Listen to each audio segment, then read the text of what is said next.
बेटा elevation in boiling point और depression in freezing point तो आप सभी पढ़ लेते हैं, लेकिन इसमें बहुत छोटी छोटी सी मिस्टेक कर देते हैं। तो फटाफट देखिए उन छोटी मिस्टेक्स को कैसे एलिमिनेट किया जाता है। पहली मिस्टेक की आप लोग समझ लेते हैं कि बॉइलिंग पॉइंट और फ्रीजिंग पॉइंट कॉलिगेटिव प्रॉपर्टी है। नहीं बेटा, कॉलिगेटिव प्रॉपर्टी क्या होती है? कॉलिगेटिव प्रॉपर्टी होती है delta TB and delta TF, ये कॉलिगेटिव प्रॉपर्टी होती है।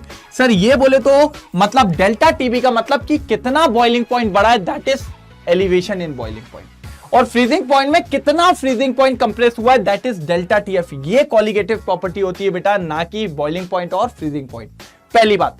दूसरी बात मेरे को बताएंगे कि सर आप लोग गलती कर देते हो किस में, बॉइलिंग पॉइंट के केस में या फ्रीजिंग पॉइंट के केस में सॉल्यूशन में से सॉल्वेंट को माइनस किया जाता है कि सॉल्वेंट में से सॉल्यूशन को। तो बस हमेशा याद रखना बेटा, ये दोनों वैल्यू पॉजिटिव आती है।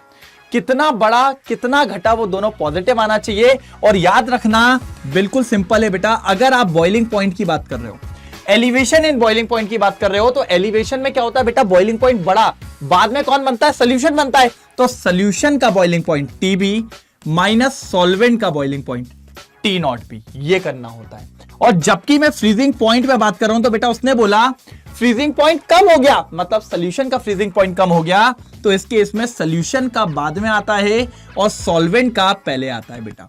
तो ये याद रखिएगा बिल्कुल। ऊपर वाले केस में नॉट नहीं है, मतलब ये सोल्यूशन है, तो सोल्यूशन में से सॉल्वेंट को माइनस किया जा रहा है और यहां पर सॉल्वेंट में से सोल्यूशन को माइनस किया जा रहा है।